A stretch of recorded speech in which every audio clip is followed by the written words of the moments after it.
Le travail, aujourd'hui, en France, malgré tout ce qu'on peut dire, le travail paye. À 100 millions d'euros de chiffre d'affaires, Eric, est-ce que tu as des amis? Un bon leader, c'est se mettre en avant quand ça va mal et c'est se mettre en arrière quand ça va bien. Ne jamais faire d'affaires en voulant déjà gagner de l'argent.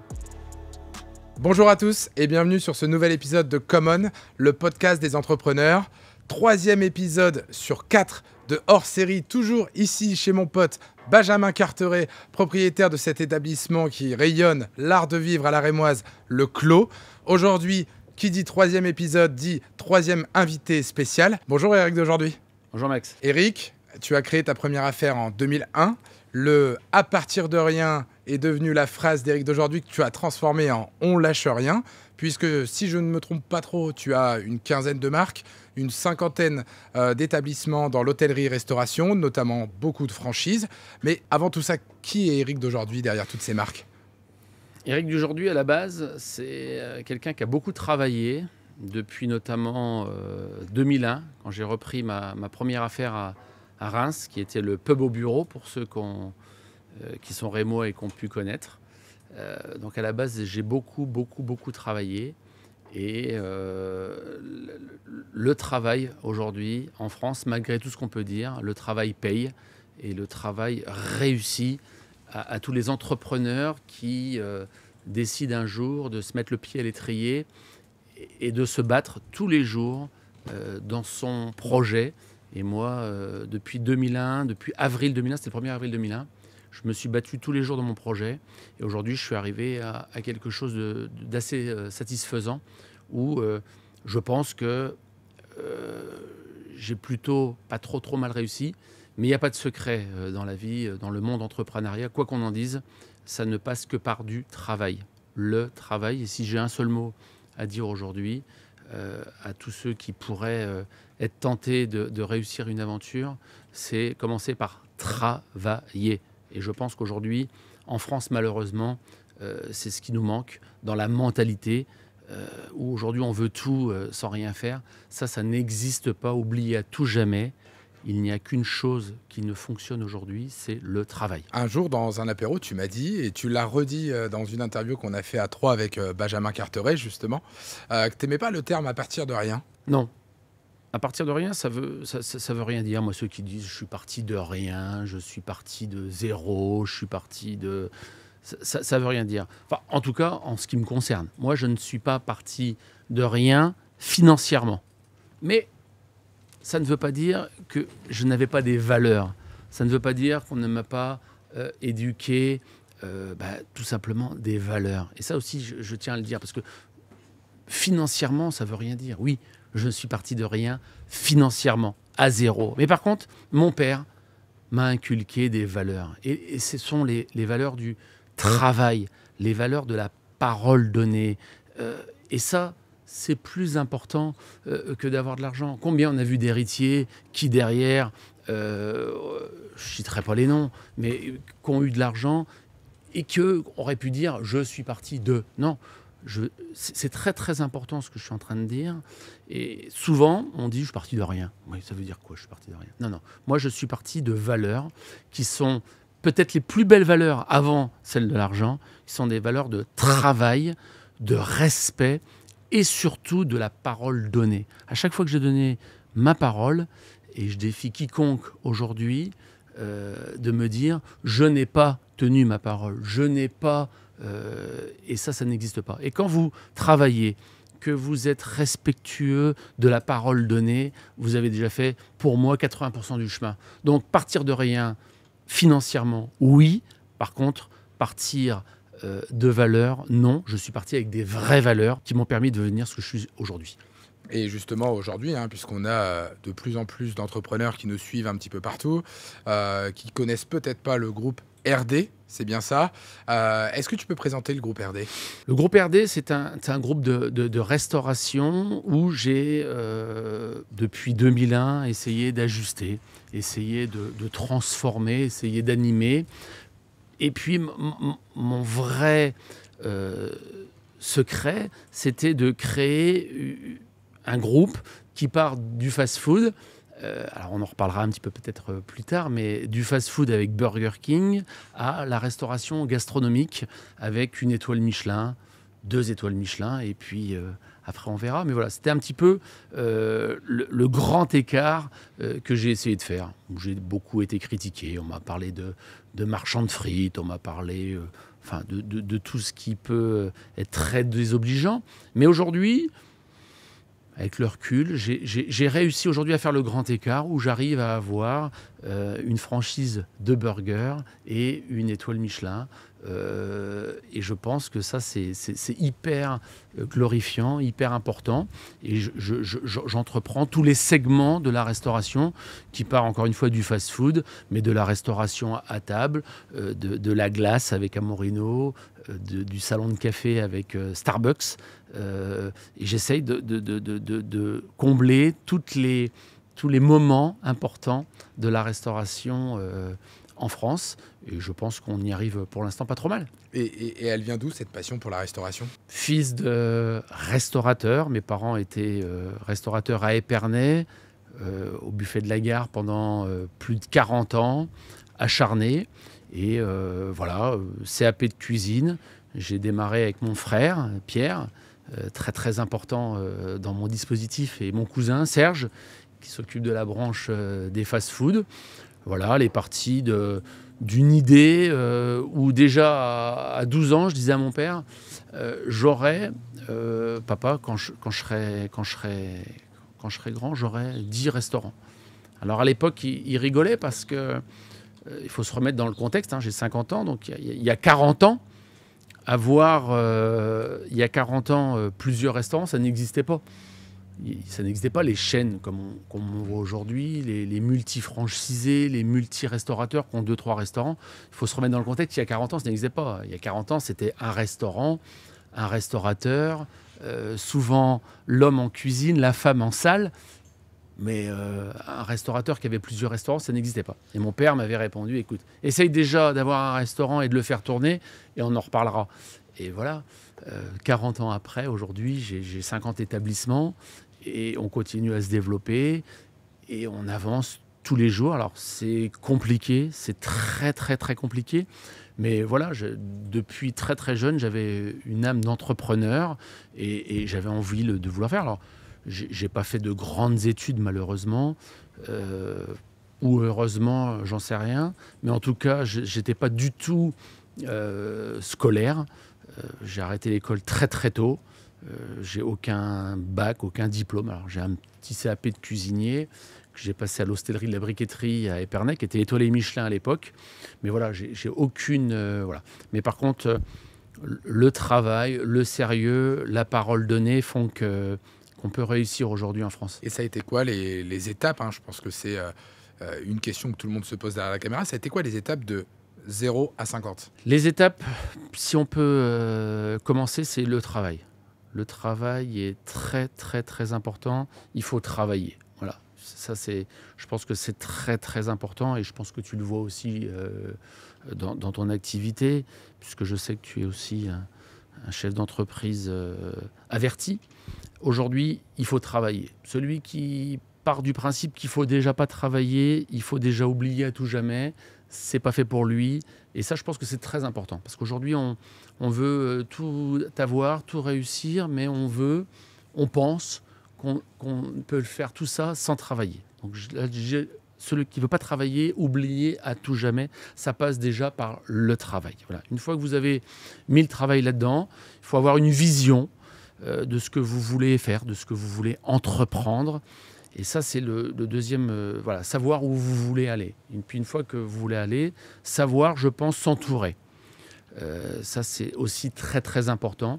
Moi, j'ai su m'entourer de chefs qui, aujourd'hui, ont la chance d'avoir des étoiles Michelin, d'un entrepreneur comme Georges Meurice sur l'hôtellerie, qui aujourd'hui me développe ma branche hôtelière, savoir s'entourer, voilà, sur tout un tas de mon frère qui aujourd'hui n'a pas du tout les mêmes qualificatifs. Voilà. C'est savoir s'entourer de bonnes personnes, et n'ayez pas peur de prendre des personnes plus qualifiées et plus meilleures que vous. n'ayez pas peur, parce que c'est avec ces personnes-là que vous avancez. Parce que moi, tout seul, en fin de compte, voilà, j'ai su fédérer, j'ai su entreprendre, j'ai su canaliser des énergies et amener aujourd'hui ce qu'on est devenu. Mais tout seul, je ne serais rien. Et comme je dis souvent, tout seul, on va plus vite, ensemble, on va plus loin. Et c'est très, très important de savoir qu'aujourd'hui, si on ne sait pas s'entourer, on ne réussit pas. Tu es aujourd'hui multi-franchisé. Tu participes même à des développements de franchises encore très jeunes, hein, si je ne dis pas de bêtises. Tu étais encore à Bordeaux il y a quelques jours, justement, sur des projets de franchise. Tu les sélectionnes comment, les franchises? Déjà, il faut que je croie en la marque. Quand Burger King est revenu en France, moi, j'ai senti le filon, j'ai senti l'opportunité. Moi, j'adorais déjà la marque Burger King qui était partie en France la queue entre les jambes, puisque Burger King n'avait pas réussi. Et moi, chaque fois que j'allais en Espagne, moi j'ai des souvenirs en Espagne où j'allais d'ailleurs avec Serge, mon cousin, où j'adorais cette marque, j'adorais le Whopper. C'était pour moi un burger exceptionnel. Je ne comprenais pas que Burger King ne soit pas en France. Donc j'ai eu cette fibre pour Burger King. Et dès que c'est revenu en France, je me suis positionné grâce à Olivier Bertrand, qui m'a laissé la chance de devenir le premier franchisé de France. Et toujours la même chose, des rencontres qui font que sur son chemin, on rencontre des personnages qui nous font évoluer, qui nous font grandir. Ça fait aussi partie de l'ADN pour moi du groupe, qui est de les rencontres, les gens qui peuvent à un moment donné rencontrer sur votre chemin et où il faut saisir l'opportunité. Et donc il y a eu Burger King. Et puis c'est pareil, lors de mes voyages aux États-Unis, j'avais vu Starbucks, où j'avais été un des premiers, quand ils sont revenus en France, j'avais été un des premiers à postuler sur Starbucks en France, où à un moment donné, ils m'avaient répondu, attendez, on ne fera le développement qu'en propre, et il n'y aura pas de franchisé. Et c'est eux qui m'ont recontacté en me disant, écoutez, vous nous avez écrit il y a 10 ans pour nous dire que vous étiez peut-être éventuel, où vous en êtes. Voilà. C'est comme ça que je suis redevenu franchisé Starbucks. Voilà. Et donc avoir des marques complémentaires et des marques aujourd'hui internationales qui font rayonner non seulement la ville de Reims, parce que c'est moi qui ai ramené ces marques dans la ville de Reims, mais aussi au national, où je peux essayer de développer ces marques. Et tout de suite, on parle de marque, on parle de franchise, on parle d'investissement. À quel moment le petit Eric de 2001, il a senti que ça a basculé? Une rencontre avec un de mes banquiers, puisque moi, après avoir travaillé en 2001, quand j'ai repris ma première affaire, où j'ai beaucoup travaillé, j'ai fait une deuxième, troisième, quatrième, cinquième affaire, sixième affaire, 10e affaire. Et j'ai rencontré un personnage qui est toujours à mes côtés, qui était le patron à l'époque régional de la Société Générale, qui analysait mes bilans à l'époque.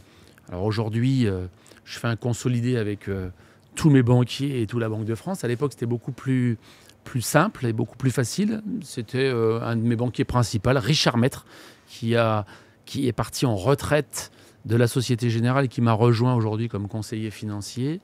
Et qui m'a dit, écoute Eric, tu as des super affaires, tu as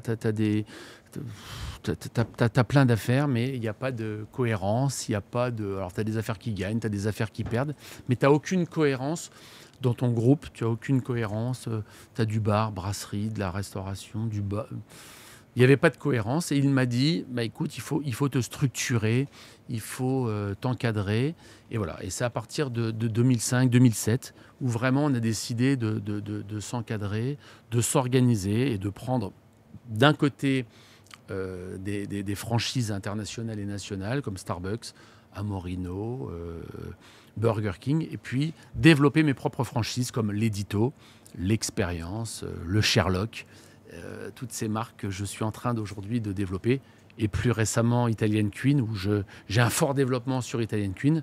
Et aujourd'hui, je voudrais passer de franchisé à franchiseur et de développer mes propres marques. Et justement, par rapport à tous ces succès que tu as connus, tu arrives à te poser, te dire « Waouh, j'ai déjà fait tout ça ». Est-ce que tu prends le temps de savourer les succès ou est-ce que tu es toujours vers un autre défi ? C'est compliqué de se poser parce que souvent, un bon leader, c'est se mettre en avant quand ça va mal c'est ma vision aussi, et c'est se mettre en arrière quand ça va bien. Donc j'essaye toujours d'être devant quand ça va mal, et puis après, quand ça va bien, ben, on laisse nos gens. Je pense à Benjamin Andreu sur le millénaire, où voilà, je l'ai accompagné, je l'ai aidé, mais aujourd'hui, il a eu une étoile Michelin très récemment, et c'est uniquement son travail, et c'est uniquement, voilà, quand ça a été dur, quand on a perdu l'étoile Michelin, bah, c'est toujours la faute du gros vilain et du gros investisseur. Et ben voilà, quand il y a eu la perte de l'étoile, bah, c'était pour moi. Et puis aujourd'hui, bah, c'est la reconquête. On a l'étoile au millénaire. Et ben, je le mets en avant, c'est important. Et je pense que c'est ça, d'être un vrai et un bon leader. C'est de se mettre en avant quand ça va mal. Et puis quand ça va bien, eh ben, il faut laisser les jeunes et les vrais représentants de la marque et les vrais travailleurs devant. Parce qu'on a l'impression quand même que quand on parle d'Éric d'aujourd'hui, on n'a que des succès. J'imagine tout de même qu'à un moment donné, tu as pris l'échec. Est-ce qu'à un moment donné, tu t'es dit, c'est impossible, j'y arriverai pas? Tous les jours. Et je pense que c'est ce qui fait aujourd'hui qu'on s'en sort. C'est que moi, toutes les choses que je peux mettre en place, toutes les décisions que je peux prendre, je me dis à un moment donné, je ne vais pas y arriver. Et je pense que le jour où je ferai un projet et où je me dirai, c'est sûr, c'est gagné, on va réussir, je pense que c'est là que je me mettrai en danger. C'est moi, franchement, tous les matins, j'ai la peur au ventre. Là, on est sur un gros développement Italian Queen. Et oui, et tous les jours, voilà, on a ouvert Avignon il y a quelques jours, on va ouvrir Bordeaux, on va ouvrir Grenoble, on va ouvrir Marseille, on va ouvrir Bruxelles. Et tous les jours, quand je me réveille, je suis dans le stress. Et je pense que c'est là, pour moi, le meilleur thermomètre, la meilleure chose qui puisse m'arriver, c'est de douter. Je pense que le jour où je ne douterai plus, je me mettrai en danger. Encore une fois, c'est ce que je pense sincèrement. Mais l'avenir nous le dira. Mais c'est vrai que tous les jours, je me remets en question et tous les jours, je m'inquiète. On nous apprend à l'école, t'ouvres une entreprise au 1er janvier, au 31-12, plus, moins, égale plus. On sait tous les deux, quand on développe une entreprise, tu connais un petit peu mon pédigré à moi, quand tu développes, tu es obligé de passer par des épreuves de cash burn aussi. Est-ce que le plus grand défi du développement, c'est la trésorerie? Pour ce qui est de l'école, moi j'ai arrêté l'école à 13 ans, en 6e. Donc je ne sais pas si c'est bien. Il faut être à quel âge en 6e?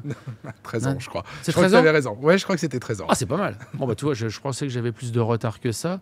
Et après, moi, je voulais faire de l'apprentissage en cuisine, mais quand il me manquait 3 ans, ils ne savaient pas quoi faire de moi, donc je me suis retrouvé en CPPN. Et je pense que ça, c'est important, parce que la CPPN, à l'époque, pour ceux qui ont connu, c'était pas très glorieux. Mais voilà, pour dire que moi, je ne suis pas très scolaire, donc ne me parle pas d'école, parce que moi, je ne suis pas du tout scolaire, et je pense qu'aujourd'hui, l'éducation nationale n'est pas du tout à l'image de ce qu'on devrait faire pour que le pays réussisse. Mais ça, c'est un autre débat. Donc moi, je ne suis pas du tout scolaire, et je suis anti-scolaire, parce qu'en fait, moi, si j'ai réussi aujourd'hui, c'est parce que j'ai fait tout le contraire de ce qu'il fallait faire au niveau scolaire. Sur ta question, que je ne me souviens plus d'ailleurs, c'était... Développement égale trésorerie. Oui, alors par contre, voilà, je pense que la trésorerie, c'est le nerf de la guerre. Parce que sans trésorerie, aujourd'hui, on ne peut pas... voilà. Et qu'il n'y a pas besoin de faire des grands plans de développement. Si tu n'as pas de trésorerie, à un moment donné... Donc c'est le financement. Tu oublies à tout jamais. Donc c'est vrai que la trésorerie est très importante aujourd'hui dans l'entreprise. Qu'est-ce qui change concrètement quand tu as ton entreprise qui se développe comme ça dans ta façon de gérer les hommes? Malheureusement, en ce qui me concerne, c'est que j'ai dû aujourd'hui quitter un petit peu le terrain. Parce que moi, j'étais avec mon frère, et je le répète, et comme avec mon cousin, j'étais vraiment des hommes de terrain, j'étais vraiment des hommes sur le terrain. Et qu'il est vrai qu'aujourd'hui, avec l'ampleur qu'a pris aujourd'hui le groupe, il est beaucoup plus difficile d'être sur le terrain, d'être avec les équipes. Et j'ai perdu un petit peu ce lien avec les équipes. Et c'est vrai que ça, c'est un petit peu Parce que moi, avant d'être un gestionnaire, avant d'être un entrepreneur et avant d'être ce que je peux être aujourd'hui, pour moi, c'est d'être auprès de mes équipes. Et c'est vrai qu'avec toutes ces années, l'augmentation du chiffre d'affaires et du groupe. J'ai perdu un petit peu de cette proximité et je le regrette. Moi, il n'y avait pas une semaine où je ne passais pas une fois par semaine dans mes établissements. Et aujourd'hui, tu te rends bien compte qu'avec 50 établissements, en étant 7 jours sur 7, tu ne peux pas faire tous tes établissements. Donc j'ai perdu un petit peu ce lien. Et ça, je le regrette fortement. Mais à un moment donné, il faut passer une étape. Et c'est le prix à payer pour être un peu moins présent. Et encore une fois, je suis persuadé que le fait d'être moins présent et moins proche de mes équipes, je perds un petit peu de rentabilité sur mes équipes, mais c'est le prix à payer si on veut à un moment donné se développer. Et justement, c'est Jean-Paul Sartre qui disait l'enfer, c'est les autres. T'en penses quoi en tant que chef d'entreprise qui gère environ 700 salariés? Un peu plus, mais je dis plutôt que l'enfer, oui, c'est les autres, mais savoir s'entourer et avoir les bonnes personnes à ses côtés, c'est le paradis. Si à un moment donné, tu n'as pas les bonnes personnes au bon endroit, tu réussis pas, parce que tout seul, tu peux pas résoudre tous les problèmes, tu peux pas être sur tous les fronts. Et voilà. Et aujourd'hui, si tu veux vraiment réussir, si tu veux vraiment performer, si tu veux vraiment avoir de vrais bons résultats, entoure-toi des meilleurs et tu auras déjà réglé 80% de ton problème. À 100 millions d'euros de chiffre d'affaires, Eric, est-ce que tu as des amis? À part toi, tu veux dire? Est-ce que tu as vraiment fondamentalement des amis? Je sais pas. Malheureusement, dans la vie, en tout cas c'est ce que je pense, on peut pas tout réussir.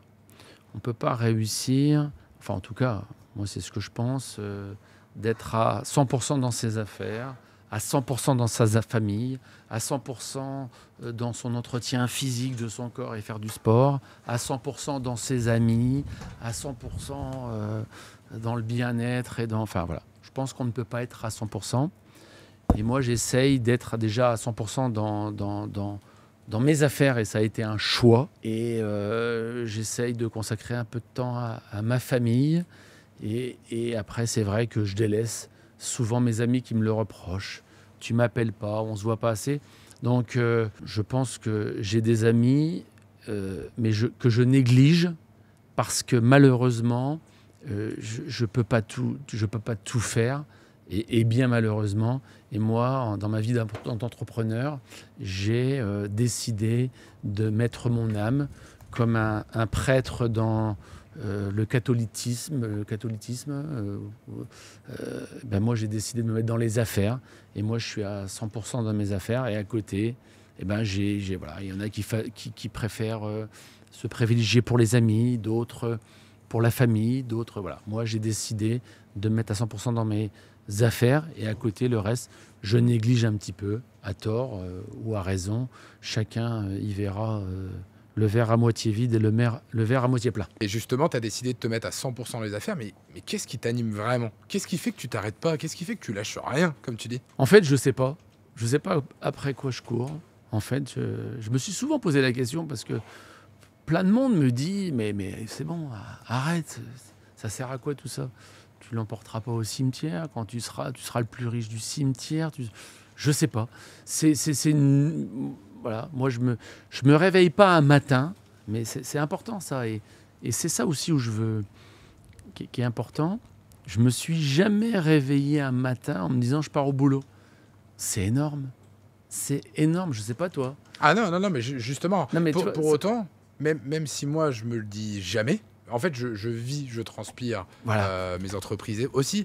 Mais pour autant, il y a une chose, c'est que des fois, tu pars au boulot, t'as pas mal au bide. Et comme tu l'as dit, on se lève, nous, le matin, on a plus mal au bide que celui qui va au boulot. Sans C'est déconner. ça qui est un petit Jamais peu je me paradoxal. suis levé un matin de ma vie depuis que je suis entrepreneur, en 2001, à 27 ans. Depuis, jamais je me suis dit, mais putain, mais... Alors, attention, hein, des galères, on en a, des soucis, on en a... Tous les jours, j'arrive pas au bureau, j'ai déjà 10 merdes à régler. Ça, c'est le quotidien. Mais en fait, si demain, j'ai pas ça, mais qu'est-ce que tu veux que j'aille faire? À la pêche, à rester sur mon canapé, aller au soleil, sur mon bateau. Ça ne m'intéresse pas. Donc, j'adore ce que je fais. je vis ce que je fais et je ne changerai pas pour toute l'or du monde. Et entreprenez. Moi, quand j'entends des mecs qui me disent « mais dans 5 ans, je suis en retraite », mais ça me fait bondir. Mais dans 5 ans, je suis en retraite, et alors, qu'est-ce que tu vas faire en retraite? Voyager? Ouais, ok, je voyage. Faire le tour du monde? Ouais, ok. Tu as fait le tour du monde? Ok. Mais je veux dire, voilà. Et ça, c'est ça l'âme d'entrepreneur. Et franchement, moi, encore une fois, je te le répète, et c'est hyper important, je ne me suis jamais réveillé en me disant « je vais au boulot ». Et ça, qu'est-ce que tu veux de mieux dans la vie que de te dire « tu vas pas au boulot demain ». C'est exceptionnel. Alors par contre, je te rassure, hein, c'est compliqué, c'est des tartines de merde tous les jours.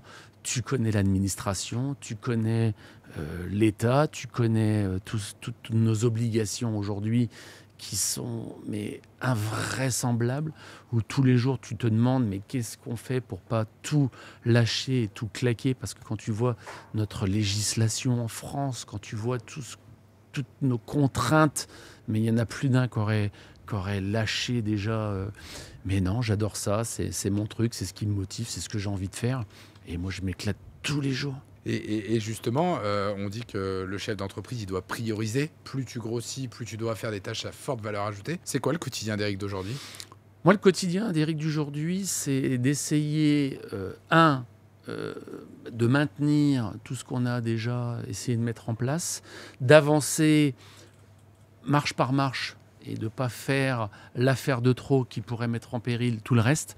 Et puis, surtout, passer des bons moments, des rencontres, des échanges, des projets. Voilà, moi, c'est ce qui m'anime aujourd'hui, c'est de rencontrer des gens, faire des projets, animer, et puis aller au bout des choses, et puis monter un projet. Et puis, une chose que je voudrais apporter, qui est vraiment très, très important, et qui peut peut-être paraître un petit peu prétentieux, et c'est pour ça qu'il faut faire attention dans ma phrase, mais ne jamais faire d'affaires en voulant déjà gagner de l'argent. Je dis que c'est important parce que souvent on veut faire des trucs pour se dire qu'est-ce que ça va me rapporter. Moi je dis attention, ne réfléchissez pas de qu'est-ce que ça va me rapprocher, c'est déjà dans un premier temps qu'est-ce que je vais faire comme affaire pour prendre du plaisir. Ça, c'est important. Alors, on va me dire, bah oui, mais t'es normal, toi, t'as déjà réussi, toi, t'es déjà riche, que je ne suis pas d'ailleurs. Mais je dis déjà, faire des affaires pour déjà prendre du plaisir. Et après, vous verrez que si vous ne cherchez pas forcément à aller chercher déjà la valeur ajoutée, l'argent. Parce que moi, je suis pas dans un... voilà. Moi, quand je fais de la gastronomie, je vais pas chercher de l'argent. Je vais chercher du plaisir. Et quand ça marche bien, eh ben, l'argent arrive. Mais voilà, c'est un petit conseil aussi que je peux donner. En tout cas, c'est ce que moi je me donne. J'essaye déjà de me faire plaisir avant tout et d'essayer de faire avancer les gens avec qui je peux m'associer, avec qui, sans parler financier, sans parler argent. Parler déjà plaisir.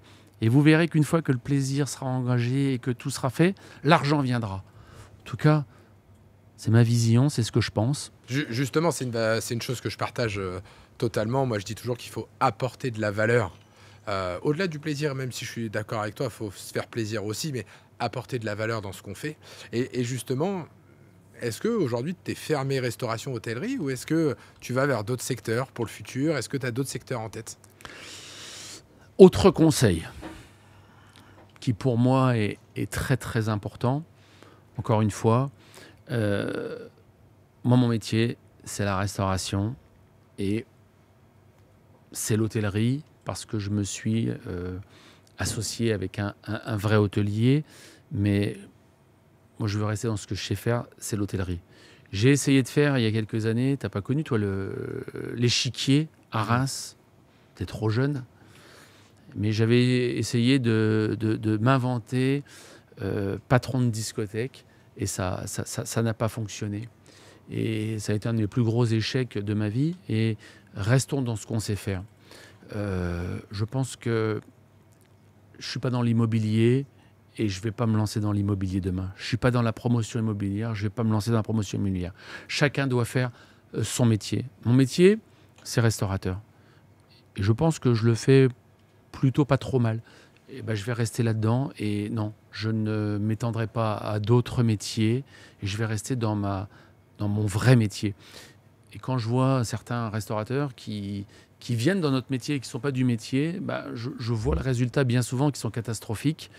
Et je leur dis, les gars, restez dans votre métier. Et le gros problème aussi de notre métier de la restauration, c'est qu'aujourd'hui, n'importe qui, demain, tu veux ouvrir un restaurant, tu peux ouvrir un restaurant. Et ça, c'est un des gros problèmes de notre métier sur lequel je me bats. C'est qu'à un moment donné, tout le monde peut devenir demain restaurateur. Non, messieurs, restaurateur, c'est un métier, c'est une philosophie. Et on ne peut pas demain s'improviser restaurateur. Et combien j'ai vu de mes amis qui ont dit oh, je vais racheter un restaurant, je vais faire un restaurant. Tu peux leur en reparler aujourd'hui. Aujourd'hui, ils regrettent d'avoir investi parce qu'il faut être restaurateur.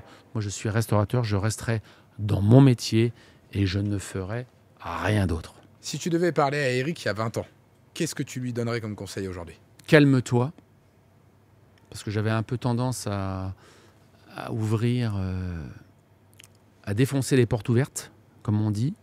Donc calme-toi, pose-toi, sois moins arrogant et ne lâche rien. Continue à te battre et défonce-toi. Mais c'est vrai que j'ai un peu eu tendance à défoncer les portes ouvertes. Et j'étais vraiment... Alors je me calme avec les années, mais il y a 20 ans, j'étais vraiment... Alors, est-ce que c'est ce qui a aussi fait... je ne vais pas dire mon succès, ça serait arrogant, mais ce qui fait que j'ai réussi aujourd'hui, je ne sais pas. Mais en attendant, j'ai poussé un peu le bouchon un peu loin, j'ai poussé un peu les gens à bout. J'ai été très, très... Voilà. J'ai un peu défoncé les portes ouvertes et je pense que si je pouvais dire à Eric aujourd'hui, vas-y tranquille, il y a le temps, ça va le faire. Mais j'ai été vraiment... J'ai vraiment poussé le trait. Il y a des choses que tu regrettes? Ouais, plein. On vit avec plein de regrets parce que j'ai été trop loin, j'en ai trop fait, j'ai été trop dur avec certaines personnes qui ont toujours été là pour moi. Oui, j'ai plein de regrets, Mais en même temps, comment on arrive à faire ce qu'on a fait en n'ayant pas des regrets et en n'ayant pas passé à côté de certaines choses. Je ne me suis pas assez occupé de mes enfants. J'ai pas été... j'ai été peut-être trop individualiste, trop égoïste pour ma réussite. Mais aujourd'hui, oui, j'ai une forme de regret de tout ce que j'ai pu faire endurer à mes proches et à des gens que j'aime qui ont pâti de cette arme que j'avais, je ne sais pas d'où d'ailleurs, mais de cette soif de revanche. Encore une fois, je ne sais pas d'où, mais je me suis battu, j'ai défoncé des portes ouvertes et j'ai fait souffrir beaucoup de gens. Et je pense que ça n'en valait peut-être pas la peine. Eric, on vient de parler du passé, on finit sur le futur. C'est quoi la vision du groupe RD pour demain? Aujourd'hui, je suis rentré dans une phase il y a quelques années, hein, parce qu'il n'y a pas de raison que le Covid n'a été que pour tout le monde. J'aimerais être un peu en paix avec moi-même, me calmer, me détendre, me poser et puis profiter un peu parce que les 25 ans que je viens de passer ont été 25 ans compliqués, 25 ans où ça a été quand même compliqué parce qu'on regarde aujourd'hui, on fait un trait comme ça en une petite heure passée à tes côtés où tout a l'air d'être beau et tout rose et non, ça a été vraiment compliqué. Ça a été une bataille de tous les jours. Ça a été de la souffrance. Ça a été du travail.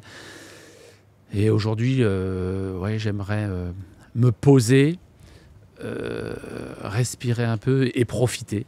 Mais encore une fois, j'y arrive pas parce qu'un projet en appelle un autre et le stress en appelle un autre et on recommence et on repart. Et mon frère, qui est beaucoup plus âgé que moi et plus posé que moi, me dit mais arrête, après quoi on court, arrête, on en a assez, ça suffit, arrête. Et ben Malheureusement, non, j'y arrive pas. Donc j'aimerais, si je pouvais, essayer de me poser, rencontrer mes enfants, connaître leur nom, leur date de naissance. Ce serait exceptionnel si j'arrivais à me poser un peu avec eux. Mais encore une fois, comme je t'ai dit tout à l'heure, c'est compliqué de tout faire dans la vie. Une famille, des affaires, des amis, prendre soin de son physique, faire des voyages. À un moment donné, tu ne peux pas tout faire. Il faut faire un choix. Et moi, j'ai fait le choix de l'entrepreneuriat, de l'entreprise. Alors, j'ai réussi un petit peu, mais à côté, j'ai beaucoup gâché de choses et j'ai loupé des moments exceptionnels. Et j'essaierai peut-être de les rattraper dans les quelques années qui arrivent. Eric, je ne peux pas finir ce podcast sans te poser la question ultime qu'on aurait légitimement envie de te poser. C'est quoi ton burger préféré chez Burger King ? Le Whopper, classique, sans fioriture, comme les meilleures idées. Burger King. Eric, merci pour le podcast. Merci. C'était un plaisir d'échanger avec toi. Je pense que vous allez pouvoir apprendre énormément de choses sur une personne qui part de zéro financièrement, on ne l'oublie pas puisqu'on a regardé tout le podcast, à 100 millions d'euros de chiffre d'affaires. Bien évidemment, il y a des multiples étapes. Pour ça, nous, Common, on vous fait beaucoup de Common sur des tips business, les SCI, les montages, les holdings et surtout des idées d'organisation, etc. J'ai pour habitude de finir par un Common, mais là, je suis obligé de laisser le mot de la fin à mon ami Eric. Eric ? On lâche rien. N'oubliez jamais, les amis. On ne lâche rien. Common.